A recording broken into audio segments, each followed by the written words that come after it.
Uma onda de ataques estimulada por ameaças no ambiente virtual trouxe atenção para um problema antigo, a violência nas escolas. Do que resultam esses episódios e outros tipos de agressão, muitas vezes subestimados no ambiente escolar? Que setores da sociedade precisam ser envolvidos na prevenção e solução desses conflitos? É sobre violência nas escolas que a gente conversa hoje no Sala de Convidados, que começa agora. Todo conflito que deságua numa situação de violência, ele existiu antes de outras formas. Você tem uma sociedade violenta, você tem autoridades fazendo um discurso violento e os adultos têm expectativa de que as crianças sejam pacíficas. Mais de 90% dos casos, os agressores, eles tiveram alguma relação com a escola. Alguns ataques, eles funcionam em menos de um minuto.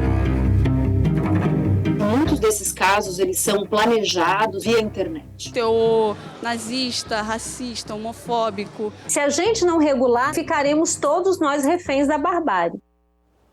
Comigo no estúdio hoje, conversando sobre violência nas escolas, Miriam Abramovay, doutora em educação e coordenadora do Programa de Estudos e Políticas sobre Juventudes, Educação e Gênero, Violências, Resistências, da Faculdade Latino-Americana de Ciências Sociais, a Flaxo Brasil. Também comigo aqui hoje no estúdio, João Batista Carvalho, coordenador estadual do Movimento Negro Unificado. E participando da conversa remotamente, Tânia Portela, doutora em Educação pela Universidade de São Paulo e consultora do Guelé 10, Instituto da Mulher Negra. E eu adoro, especialmente quando você participa de casa, me mandando suas perguntas, dividindo uma experiência com a gente. Receba aqui pelo WhatsApp 021 99 701 8122 ou pelas redes sociais do Canal Saúde, então não deixe de participar. Miriam, João, Tânia, que bom estar com vocês aqui. Tânia ainda não presente com a gente, mas eu gosto muito quando a gente já tem dois convidados aqui presencialmente. Vamos falar desse assunto sempre importante, mas agora, diante dos últimos acontecimentos, me parece mais e mais urgente, né, João? Vou começar com você, que está lá na ponta. Você é professor da Rede Municipal e Estadual do Rio de Janeiro, alunos de 5 a 70 anos, eu adorei saber disso. Que cotidiano nos mostra para a gente hoje, você ver na escola, na sua experiência, para a gente refletir no programa de hoje sobre tudo que a gente está vendo aí acontecendo nas escolas, reverberando tanta violência? Como já foi falado na introdução, mesmo no pequeno trecho relativo ao nosso programa, a violência sempre existiu, né? Mas ela recrudesceu demais nos últimos anos. Dos ataques à escola, nos últimos 2 anos, uma pesquisa feita dos últimos ataques de 20 anos, nos últimos 2 anos, a gente tem mais de 50%. Então piorou muito. E piorou, segundo também todas as pesquisas, por uma cultura de violência que vem agravando no nosso país, de forma generalizada. Uma cultura de armas, uma cultura de solução de problemas através da força, através da violência. E isso, obviamente, vai chegar nas crianças e vai chegar nas escolas. E vai chegar no professor também. A gente vai falar dessa sua experiência aqui, que não é fácil estar ali nesse lugar também, né? Miriam, pós-pandemia, esses jovens ficaram 2 anos, muitas vezes, em casa, tendo como ponte para o mundo a internet, como todos nós, né? Mas isso, com certeza, traz alguns reflexos para agora. Como é que você avalia esse jovem que retoma o ensino presencial e o que ele traz desse momento pós-pandemia para essa situação que a gente discute hoje? Eu acho que é importante essa pergunta, porque muita coisa mudou. Muita coisa mudou.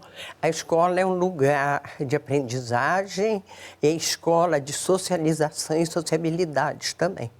Então, esse espaço é o espaço mais importante na vida de crianças, adolescentes e jovens. Nós não podemos esquecer que eles ficaram sem esse espaço, e que a volta foi muito difícil para eles, foi muito difícil para as famílias e foi muito difícil para os professores também. Por que foi muito difícil? Porque a escola continua a mesma. A escola não mudou.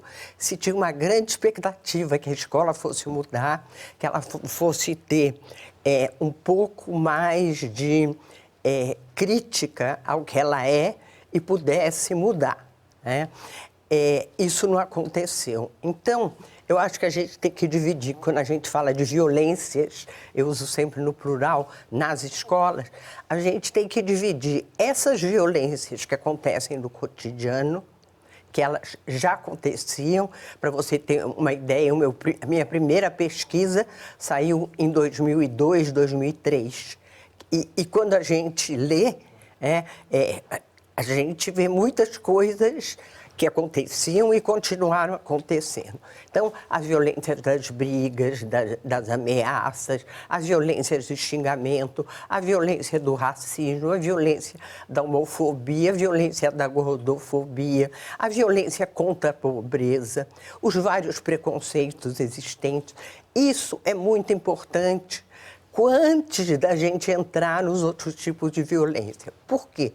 Pode não ser, quer dizer, eu acho que o João tem razão quando ele diz que nós viemos de tempos muito difíceis, nós viemos de 4 anos de não discussão, de proibição sobre esses temas, de propaganda de escolas cívicos militares, de não falar sobre sexualidade na escola, de não falar sobre raça, de não falar sobre gênero. Evidentemente que o chamado clima escolar, que é fundamental para o cotidiano da escola, ele ficou como muito pior e muito mais tenso. Isso pode ser porta de entrada, que acho que a gente vai falar depois, para os atos de extremismo que aconteceram e estão acontecendo nas escolas. Tânia, a escola é um microcosmo da sociedade e o Guelé 10 observa muito próximo, né, muito de perto esse microcosmo. Que microcosmo é esse? Bom, acho que antes de mais nada, bom dia, Yasmine, Miriam, João Batista. A gente sempre observa a escola como reflexo da sociedade. E entendo que não podemos esquecer que a nossa sociedade sempre foi uma sociedade violenta, né? Nós fomos estruturados em bases violentas, por meio de invasão, de escravização, de subalternização, e em todo momento isso acaba chegando na escola, né?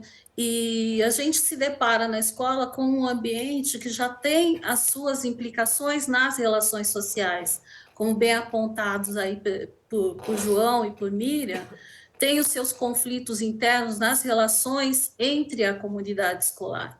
E era uma coisa que já era tratada e já é tratada no dia a dia, e tem literaturas sobre isso. A gente, uma pesquisa breve, você encontra diversas literaturas analisando, problematizando, e ainda não conseguimos uma equação para o que está estabelecido na escola. Ainda não chegamos a esse ponto.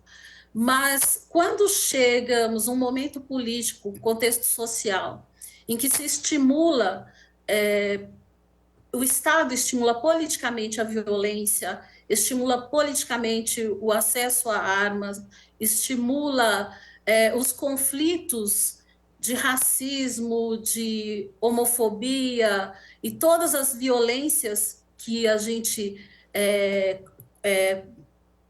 presencia no nosso dia a dia, isso acaba batendo no chão da escola, né? Então, as nossas atividades junto a essas escolas, a gente percebe que são fatores multissetoriais, são fatores multigeracionais e que não podem ser enfrentados com medidas de opressão e de novas violências, né?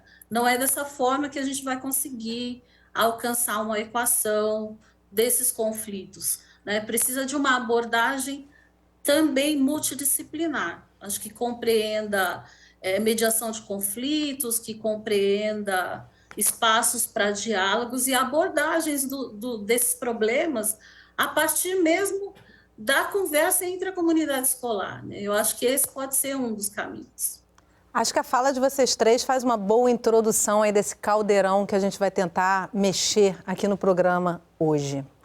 Deixa eu só trazer uma matéria, Miriam, porque eu acho que vai trazer bastante elemento também para a gente discutir, e aí a gente já engata no nosso papo aqui, porque um ataque a uma creche em Blumenau em abril desse ano é mais um exemplo trágico de uma estatística que tem crescido nos últimos anos, como o João disse ainda há pouco. A de violência nas escolas, a celebração de massacres nas redes sociais e a glorificação de seus autores são fatores que contribuem para esse cenário.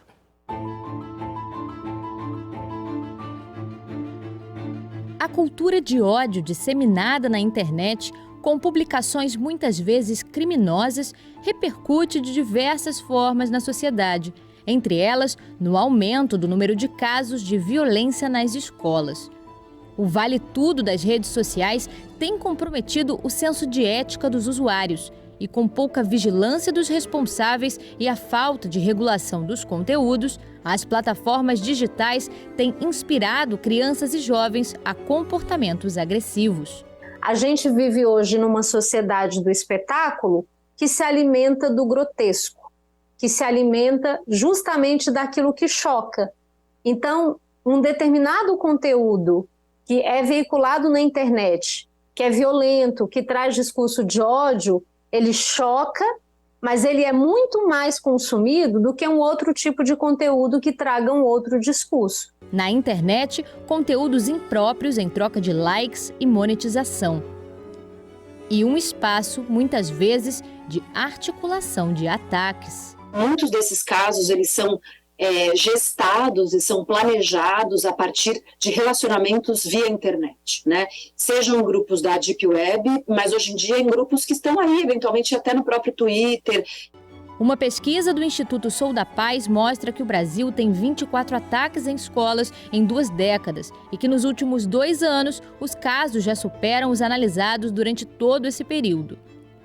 Para Gina Vieira, entre as causas desse aumento está a naturalização de conteúdos violentos por parte de autoridades.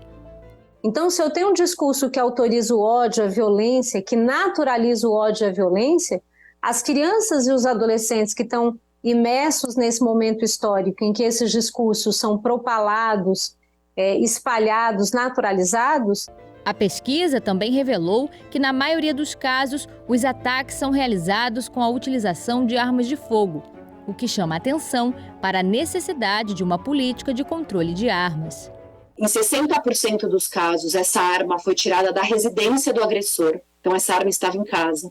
Em 40% dos casos, o dono da arma era alguém oriundo de carreiras de segurança, policiais, enfim, mostrando que a gente, viveu uma fase de intenso armamento da população civil no Brasil, quase 3 milhões de armas em circulação aí no final de 2022 na mão da população civil, e que essas armas têm consequências negativas, para além dessa ideia de autodefesa.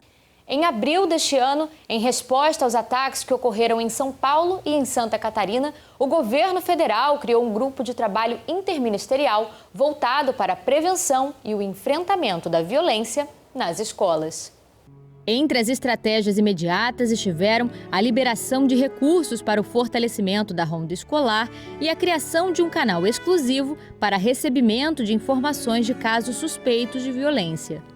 No estado do Rio de Janeiro, em março, foi criado um comitê intersetorial de segurança nas escolas, composto por diversos órgãos e secretarias, para auxiliar na diminuição desses casos.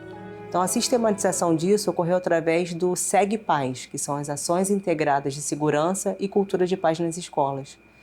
E a gente pensou em desenvolver 3 eixos dentro desse SEG Paz, né? Que é o eixo de diagnóstico, prevenção e proteção.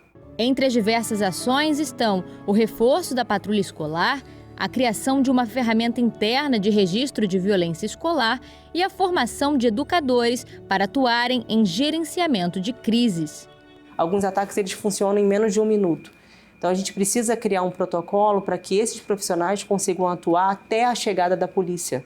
Hoje a gente já conseguiu formar mais de 2.000 profissionais de educação, tanto da rede estadual, da rede municipal e privada também. Apesar das ações estabelecidas para conter o problema da violência nas escolas, especialistas afirmam que essa situação só poderá ser revertida de forma estrutural através da integração de esforços entre órgãos de diferentes esferas, com medidas que incluem a regulação dos conteúdos que circulam nas plataformas digitais. Você tem uma televisão que é violenta, você tem redes sociais que são violentas, você tem uma sociedade violenta, você tem autoridades que ocupam lugares importantes fazendo um discurso violento e os adultos têm expectativa de que as crianças sejam pacíficas. Eu acredito que a gente precisa de uma sociedade que se compreenda uma sociedade educadora, a gente precisa de um Estado que se compreenda educador e a gente precisa de regulação. Se a gente não regular, não estabelecer limites e critérios, a gente vai esgarçar a democracia, a gente vai destruir os nossos marcos civilizatórios e ficaremos todos nós reféns da barbárie.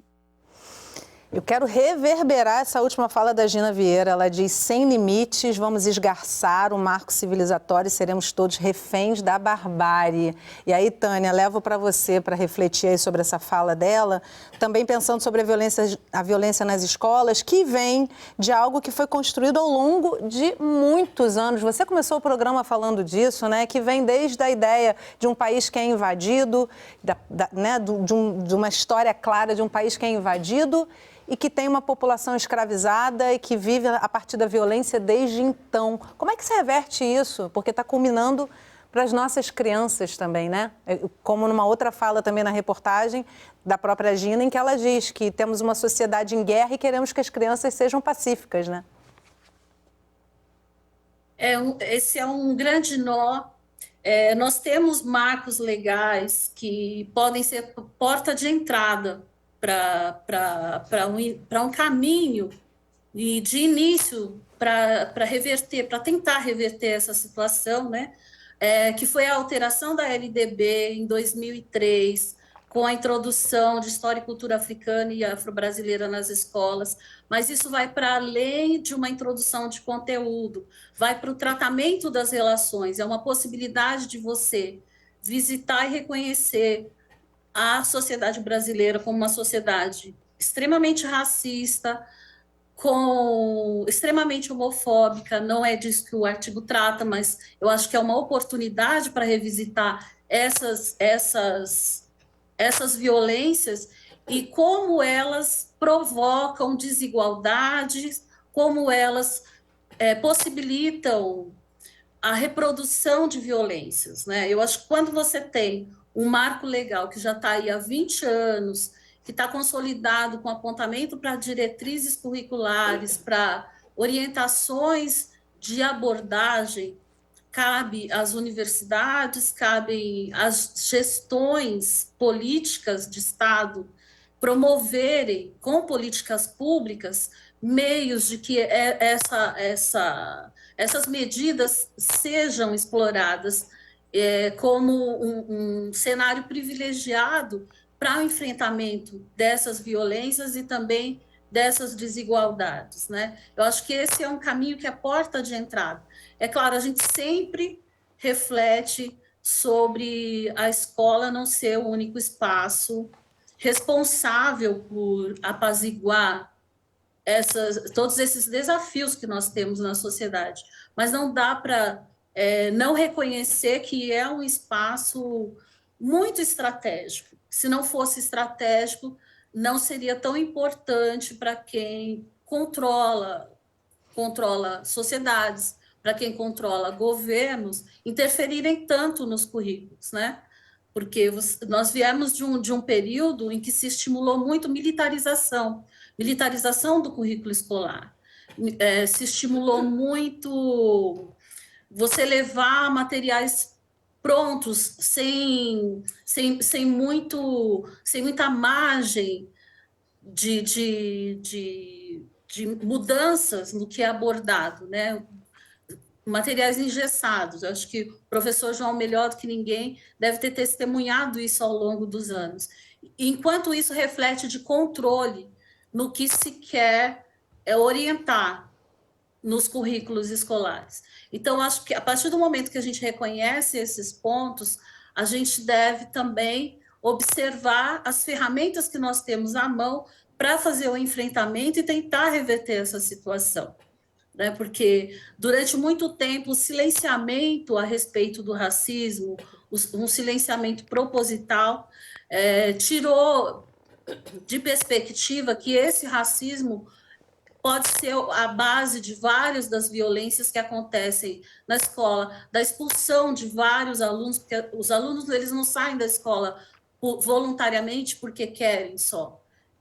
Quando passam por racismo, quando passam por discriminações, eles são expulsos das escolas.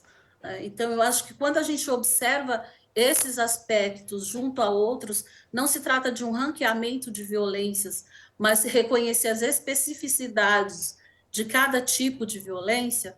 Quando você faz isso, eu acho que já tem pistas de formas de abordagens e enfrentamentos.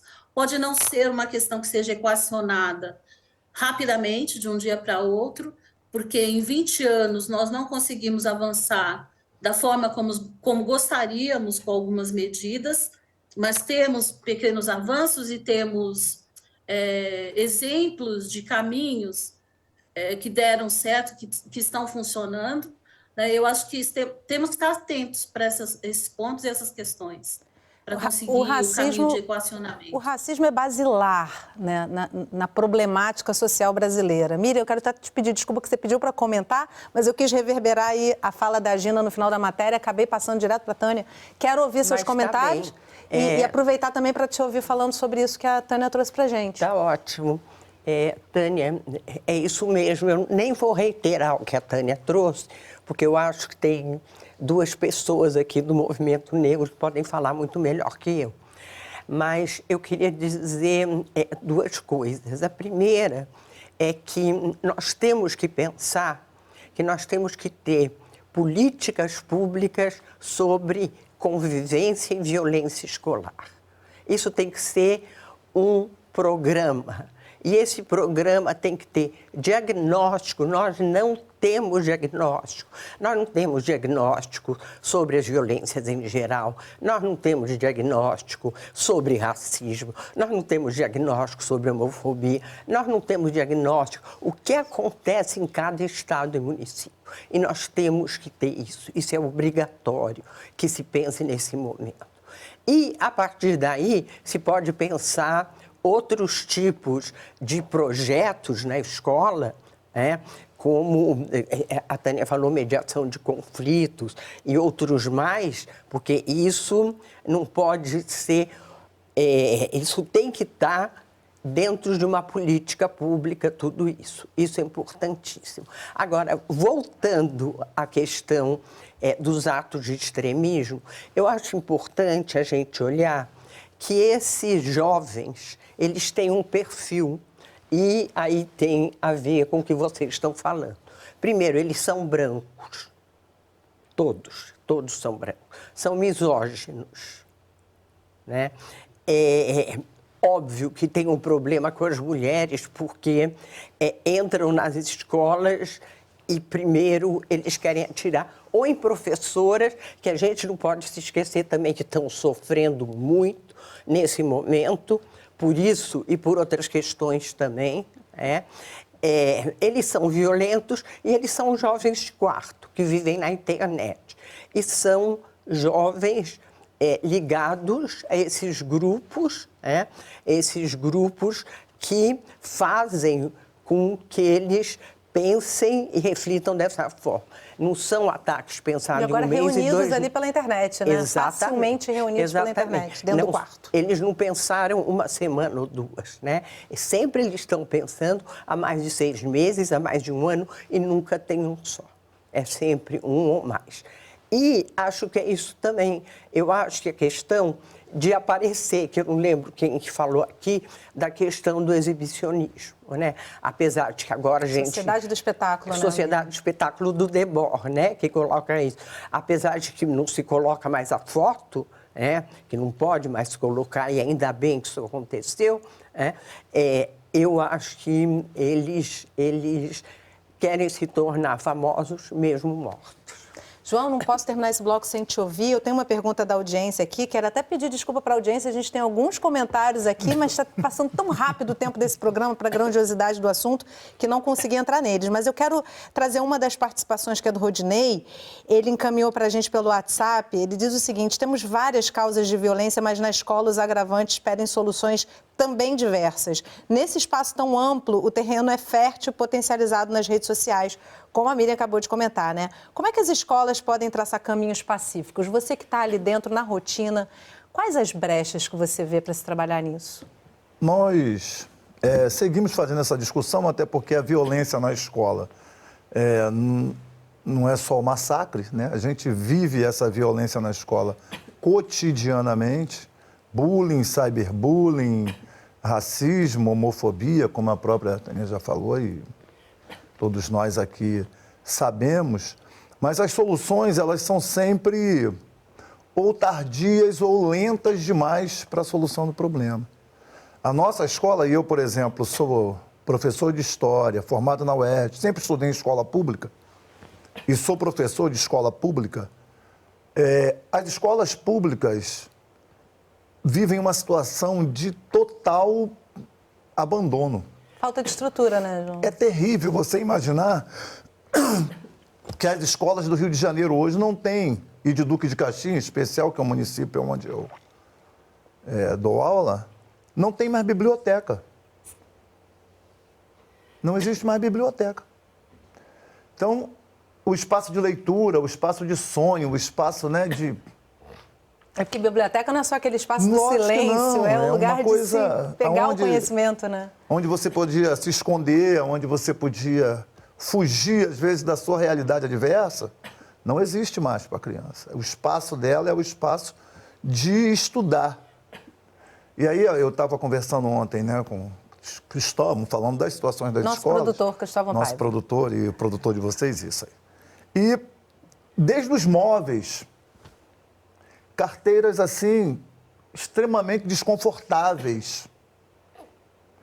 Aulas de 50 minutos com grades onde o aluno fica 150 minutos sentado naquela cadeira. Já é uma violência, né, João? Já é. É dessa violência que eu estou falando. A infraestrutura é muito ruim, né? E que vai abarcar justamente a população jovem negra, né? Exatamente. A população que, em sua maioria, vai procurar o ensino público. É por isso que nós, que somos do movimento negro, dizemos que a base, né, que a origem dessas violências e de todo esse desequilíbrio está no racismo. Está em quem vai se utilizar de determinados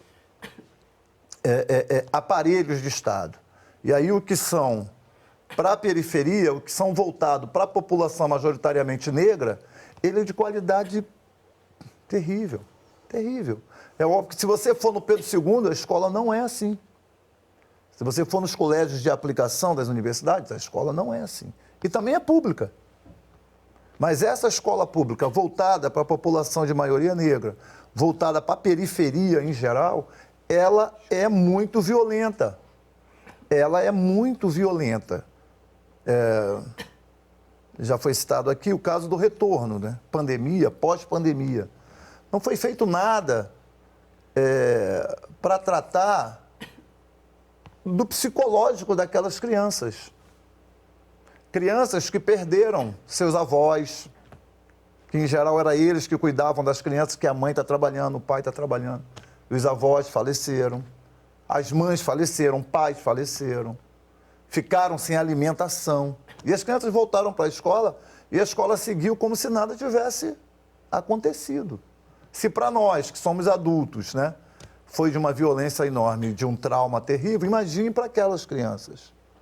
Essa é a condição da escola hoje. Mas tem a vida pela frente e a gente precisa reverter Com isso, certeza. né? Então, no próximo bloco, quero falar sobre o grupo de trabalho que hoje atua em várias frentes. Vamos tocar para a gente ver o futuro dessa situação. No próximo bloco, você vai com a nossa equipe de reportagem a uma escola da rede pública no Rio de Janeiro. A gente já volta, não sai daí.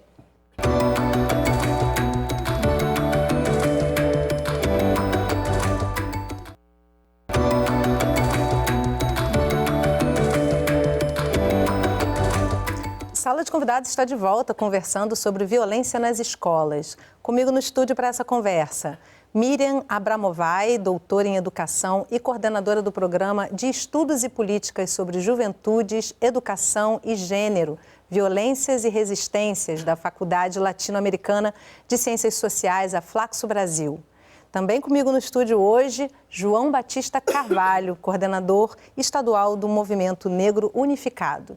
E participando da conversa remotamente, Tânia Portela, doutora em Educação pela Universidade de São Paulo e consultora do Guelé 10, Instituto da Mulher Negra.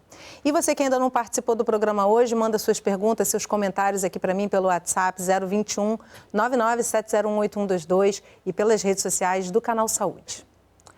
Com o aumento do número de casos de violência nas escolas nos últimos anos, como enfrentar essa questão a partir da comunidade escolar?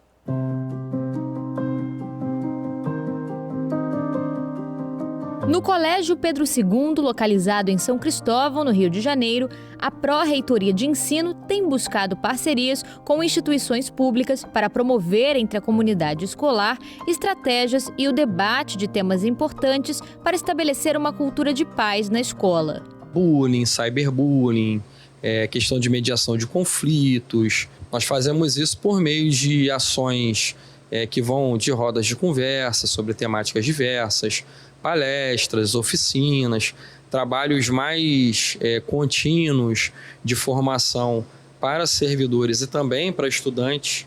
A ideia é que a gente consiga chegar a um patamar em que cada campus do Colégio Pedro II tenha uma comissão de mediação de conflitos, formada por professores, por técnicos, por estudantes.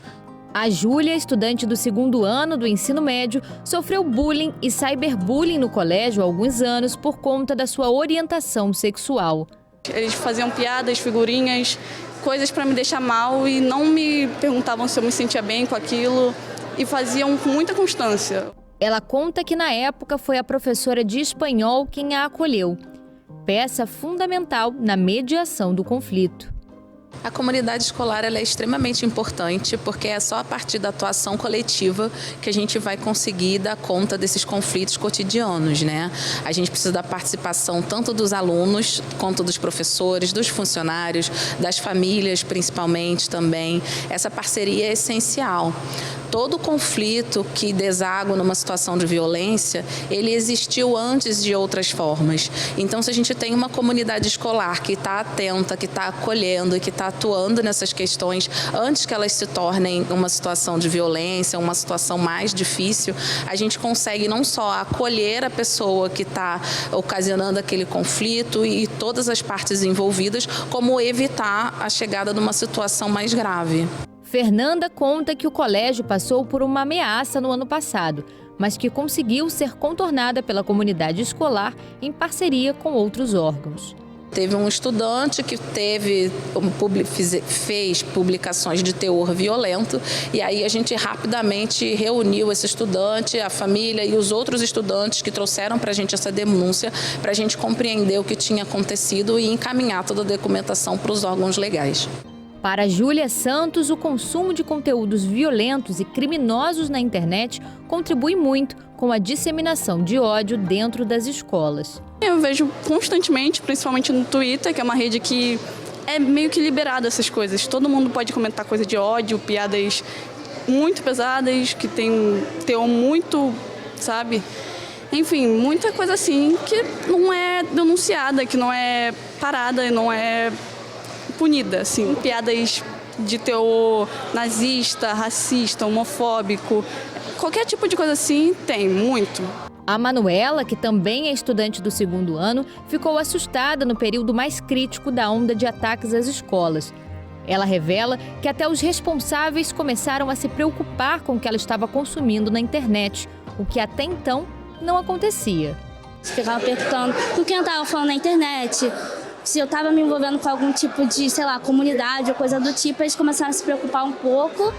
Para Fernanda Pontes, o papel da escola diante desse cenário é de acolher não apenas as vítimas, mas os agentes propulsores dessas situações, para que possíveis casos de violência tenham outro desfecho.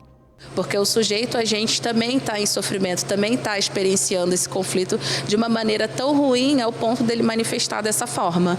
E como ele não consegue se manifestar em outros espaços, ele procura a internet, que infelizmente está muito povoada de pessoas que não estão preocupadas com o bem-estar desses sujeitos.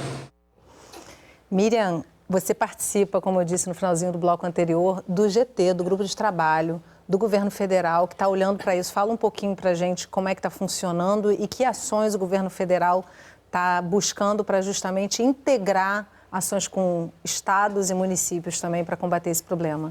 Esse GT é de enfrentamento às violências que acontecem nas escolas. Ele surge através de um trabalho que foi coordenado pelo professor Daniel Cara e de um relatório sobre extremismo, que acho importante que todo mundo veja o relatório, porque foi a partir daí que surgiu, e claro, e desses atos também que não param de acontecer, né? O GT é um GT grande, mas que tem também um pequeno comitê que trabalha no cotidiano sobre o tema. É um GT ligado à CECADI, e as ações, a primeira ação foi não chama panfleto. Uma cartilha? Foi uma cartilha. Depois pode falar um pouquinho dela também. Foi uma cartilha. Eu esqueci a cartilha, eu ia trazer. Não tem problema, ela está disponível online. Está disponível online, todo mundo pode pegar isso, importantíssimo que todo mundo veja. Essa foi a primeira ação do GT.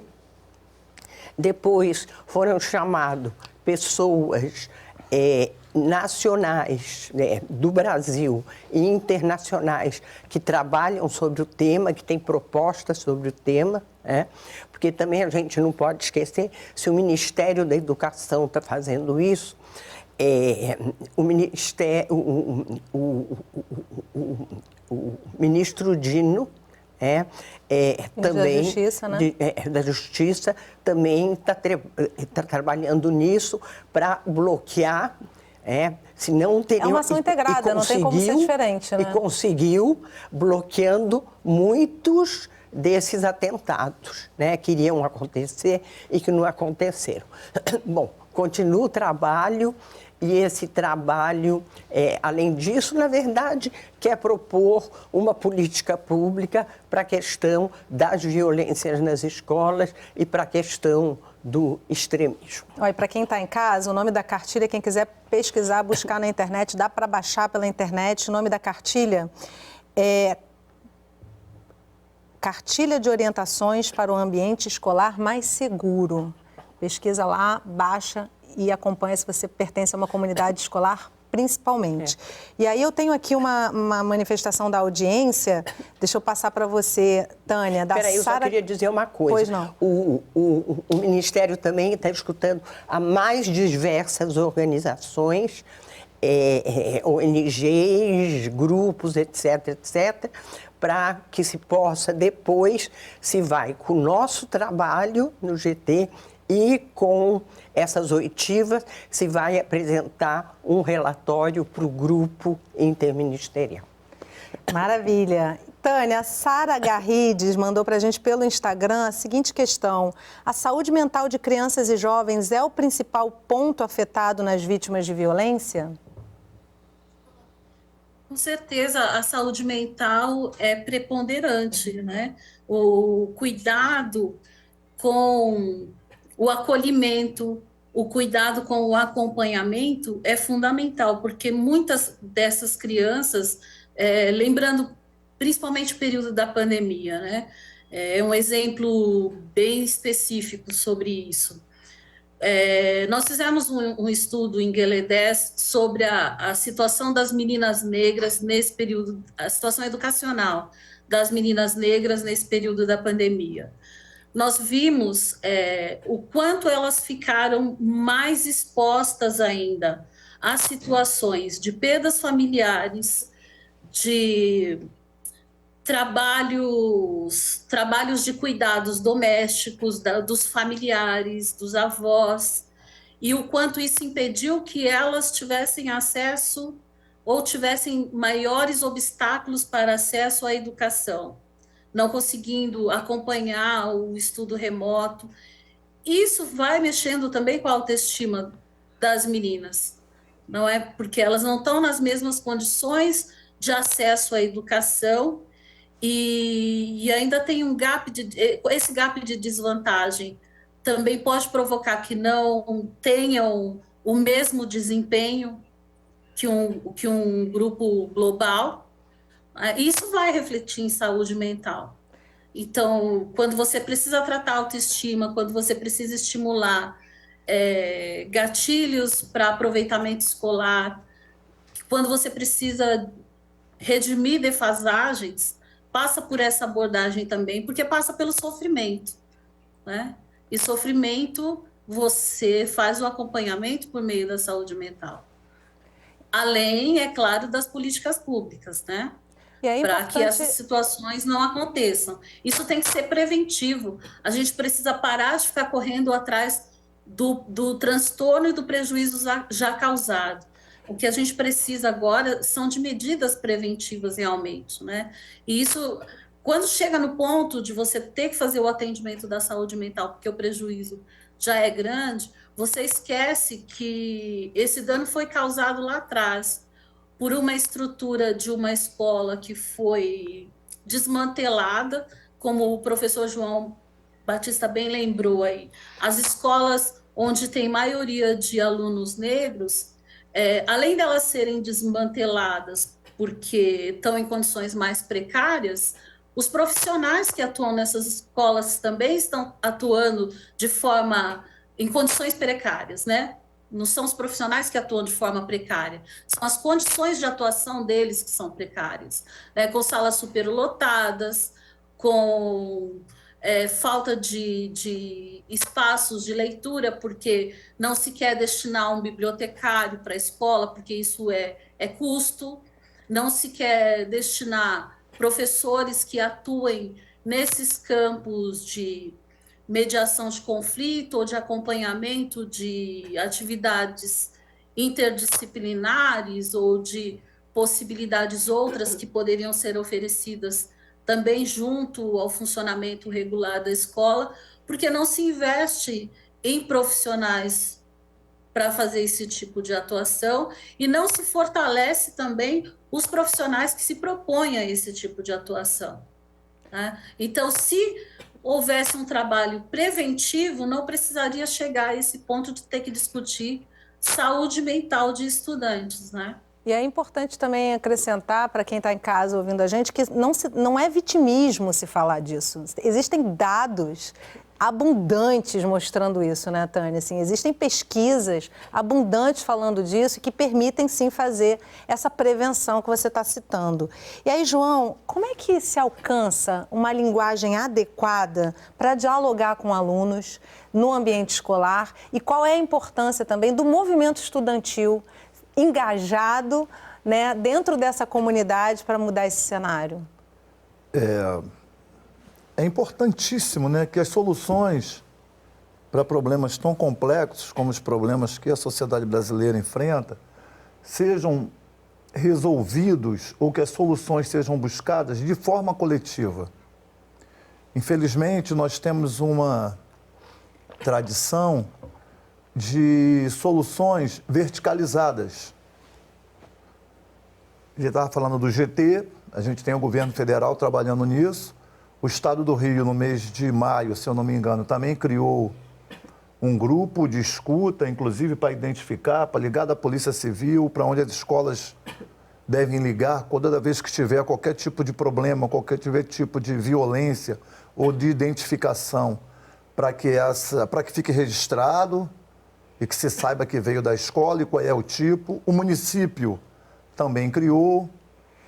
Existe um grupo de instrução para professores em como agir em casos de violência dentro de sala, porque, segundo os estudos, isso acontece no intervalo de 1 minuto, então o professor teria formas de ação, mas isso não chega no chão da escola. Existe uma distância enorme entre o que se diz que está sendo feito e o que, na verdade, chega como realidade lá no final. especialmente, inclusive, das verbas. Do que sai do papel. Porque você vê o dinheiro desaparecer. Um país continental como o Brasil, né? É terrível você imaginar que você não descentralize essas coisas, que a comunidade escolar não esteja dentro da discussão da solução. Que às vezes o que a gente imagina como solução para um problema, o jovem pensa outro. E a gente já tem uma lei, né, que diz que as escolas têm que ter grêmios estudantis e as escolas insistem em não montar. E o Grêmio Estudantil dá, obviamente, para os alunos, para os estudantes, essa capacitação, esse empoderamento. Só essa troca entre eles já é fantástica, né? Esse empoderamento de poder se posicionar. Mas as escolas temem, e obviamente tem por que temer, porque sabem que serão cobrados. A direção será cobrada, os professores serão cobrados, a estrutura será questionada. Tudo vai ser questionado. É o jovem, ele questiona mesmo. E eles não querem isso, então, em função disso, não deixa que essa organização funcione. Ajudaria demais para a solução como esse tipo de problema. Porque quem mais sabe dos estudantes senão eles mesmos? Conversando entre eles, aí você saberia rapidamente. Só citar um exemplo, na escola que eu dei aula no Jardim Gramacho, em Caxias, depois desse massacre que aconteceu lá na região sul, se montou um grupo, foi marcado um massacre, né, com uma data marcada, agora eu não me lembro qual foi o dia, mas tinha aí um dia do massacre. Algumas escolas suspenderam aula, alguns alunos não foram, pais ficaram preocupados, né? Para festejar Columbine, foi aquele primeiro grande massacre conhecido nos Estados Unidos. E isso se espalhou na internet. E um aluno lá da escola montou um grupo de massacre do CIEP. E a gente só descobriu por quê? Porque uma mãe descobriu no celular da filha, e aí a nossa orientadora pesquisou o grupo, quem é que estava, os nomes não estavam lá, mas ela entrou nos perfis e viu quem era, e identificou, tinham 6 alunos no grupo. Nossa. E aí você vai conversar com as crianças... Não, porque está na moda, né? É uma brincadeira. Isso é uma brincadeira. Falei, isso não é uma brincadeira. Foi encaminhado para a polícia e tal, processo, coisas desse tipo. Mas isso tudo seria rapidamente, né, identificado se nós tivéssemos os grêmios, se tivesse a organização dos estudantes. Isso dá ao estudante uma coisa que a gente não consegue entender enquanto sociedade, especialmente para quem é periférico, para quem é da favela, para os negros, a sua maioria, de entender que é responsabilidade nossa, isso é cidadania. Né? Esse empoderamento é cidadania. A escola pertence ao aluno. A escola não pertence à diretora, como muitas diretoras e muitos diretores acreditam. Esse diálogo é importantíssimo. Não pertence ao Estado. A escola pertence à comunidade escolar, quem estuda nela. Eu falo para os meus alunos, se não tiver aluno, não tem escola. Miriam, eu queria falar que a gente vive numa sociedade adultocêntrica. A gente culpabiliza os adolescentes e os jovens de tudo o que acontece. Por eles serem negros, por eles serem pobres. Por serem gordos, por serem magros, por serem... mas não tem muito inteligentes, dentro de um padrão de inteligência. Não tem o mesmo peso, né? Isso daí não tem o mesmo peso. E queria dizer todo também, tipo de bullying, na verdade, né? Todo tipo de violência, Sim. né? Vamos chamar pelo nome. Isso se chama violência. E eu sempre reitero que racismo é crime. A gente não pode considerar racismo bullying. Sim, exatamente. Né? É outro lugar. Eu sempre reitero isso. Com certeza. E eu queria dizer também... acho que eu já esqueci o que... Acontece, no ao vivo isso acontece. Agora, deixa eu aproveitar, porque a gente está caminhando para o finalzinho mesmo do programa. Eu queria pegar uma fala rapidinha de vocês para a gente encerrar bem. Tá. A cultura da punição nas escolas, Miriam, qual é o peso disso no que a gente está vendo como resultado? Eu ia dizer mais do que a cultura da punição, ia dizer o que eles falaram. Os estados e municípios, eles estão pensando, não digo que todos, medidas punitivas. Se você vê as propostas após o que acontece, né, após o massacre, todas as medidas punitivas. E estão pensando duas coisas que têm pesquisas, não só no Brasil, mas pesquisas internacionais mostraram que não deram certo, que é colocar polícia dentro da escola ou colocar a polícia como solução. A polícia faz parte, tem que fazer parte de toda um grupo intersetorial que vai trabalhar. A polícia não tem que estar dentro da escola. A polícia tem que estar nas ruas, protegendo os nossos jovens pobres, os nossos jovens negros, que a gente sabe os números de jovens que são mortos no Brasil. Então, esse é... Em sua maioria negros. E na maioria negros. Meninos, principalmente homens negros, né? São as maiores vítimas da violência. Né? Com certeza. Tânia, eu queria resgatar aqui uma fala da Gina Vieira lá no primeiro bloco, na primeira matéria, e te perguntar, fazer uma pergunta final para você. Uma sociedade violenta, como é que a gente faz com que ela se torne uma sociedade educadora? Essa é uma pergunta que a Gina coloca. Em primeiro lugar, eu acho que precisamos retomar a humanidade da sociedade, né? Porque foi uma sociedade construída através da objetificação das pessoas. Quando você deixa de objetificar as pessoas, você passa a olhar as pessoas como seres humanos, né? Eu acho, e entendo também que isso passa pelo enfrentamento das desigualdades e enfrentamento do racismo. Quando você aborda esses tópicos, você já começa a caminhar para uma sociedade educadora. Porque a gente se educa o tempo todo, a gente se educa em todos os espaços, né? Nas interações, nas relações sociais, e isso perpassa também as relações raciais, as relações de gênero, né? E são nos nossos espaços de lazer, de cultura, de aprendizado, como é na escola. Então, quando a gente passa a observar e tomar mais cuidado com o outro e conosco mesmo, a gente começa a caminhar na direção dessa sociedade educadora. João, eu termino com você justamente exaltando o fato de você ser um professor, de estar diante dessa situação complexa e das coisas belas que se vê na escola também, né? E aí, eu acho importante a gente finalizar pensando um pouco sobre os alunos acreditarem na escola. Você, como professor, demonstrou ao longo do programa que você ainda acredita. Você considera que os demais professores, de uma forma geral, generalizando mesmo, na sua maioria, ainda acreditam na escola? E os estudantes, os que não acreditam, como é que a gente abraça eles e faz com que eles olhem a escola como esse lugar de socialização e alimentação, mas para muito mais do que o alimento da merenda, né? A alimentação de nutrir um crescimento saudável. É preciso que a gente, de verdade e de fato, os governos, de forma geral, enxerguem e invistam na escola, mais escolas, mais do que só em propaganda ou em propaganda política, né? Todas as vezes que a gente está em campanha, a gente vê todo mundo falando que a educação é primordial. A sociedade não muda, a sociedade não cresce sem educação, e isso é verdade.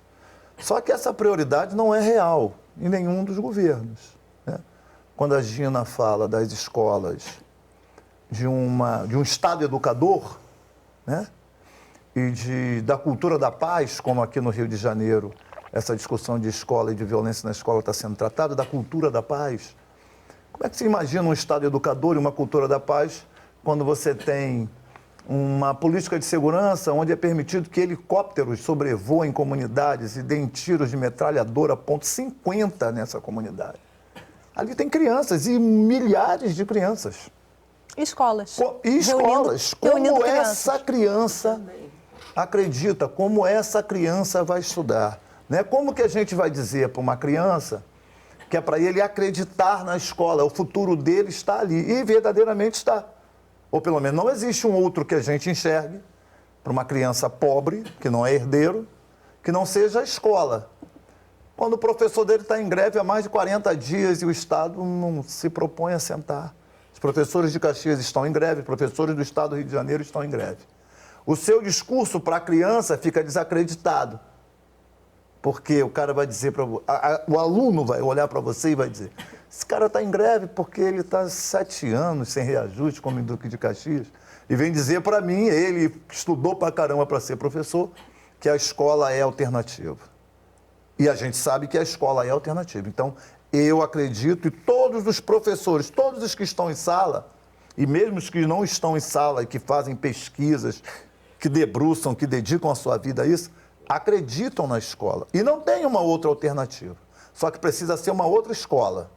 Uma escola mais acolhedora, uma escola mais democrática, onde responsáveis e alunos façam parte dessa escola de verdade e de fato, na organização da escola, nas escolhas que a escola faz, escolhas de currículo, escolhas de projetos, né? Uma escola que seja de tempo integral. É impossível que o Brasil ainda fique rateando nisso, né? A escola precisa ser de tempo integral. Super importante. Não tem como não ser de tempo integral. Agora, ela não pode ser de tempo integral só com aulas.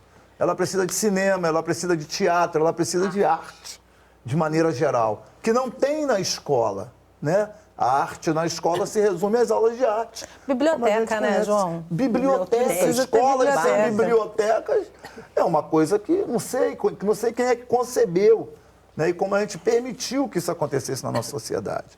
Eu vou precisar encerrar o programa, mas eu não acho ruim a gente terminar com essa pergunta.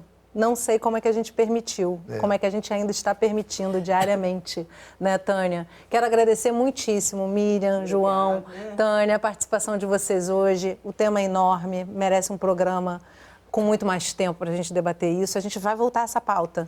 Tá? Muito obrigada pela presença de vocês hoje com a gente. Obrigada a você. E obrigada a você que acompanhou o programa de hoje aqui pelo Canal Saúde, é um dos nossos canais parceiros. Se você quiser e puder, principalmente, compartilha lá essa conversa, entra no site do Canal Saúde, você vai encontrar um acervo com a nossa programação completa. E não se esquece que toda semana a gente tem um assunto relevante para dividir com você, então eu te espero no próximo programa. Até lá!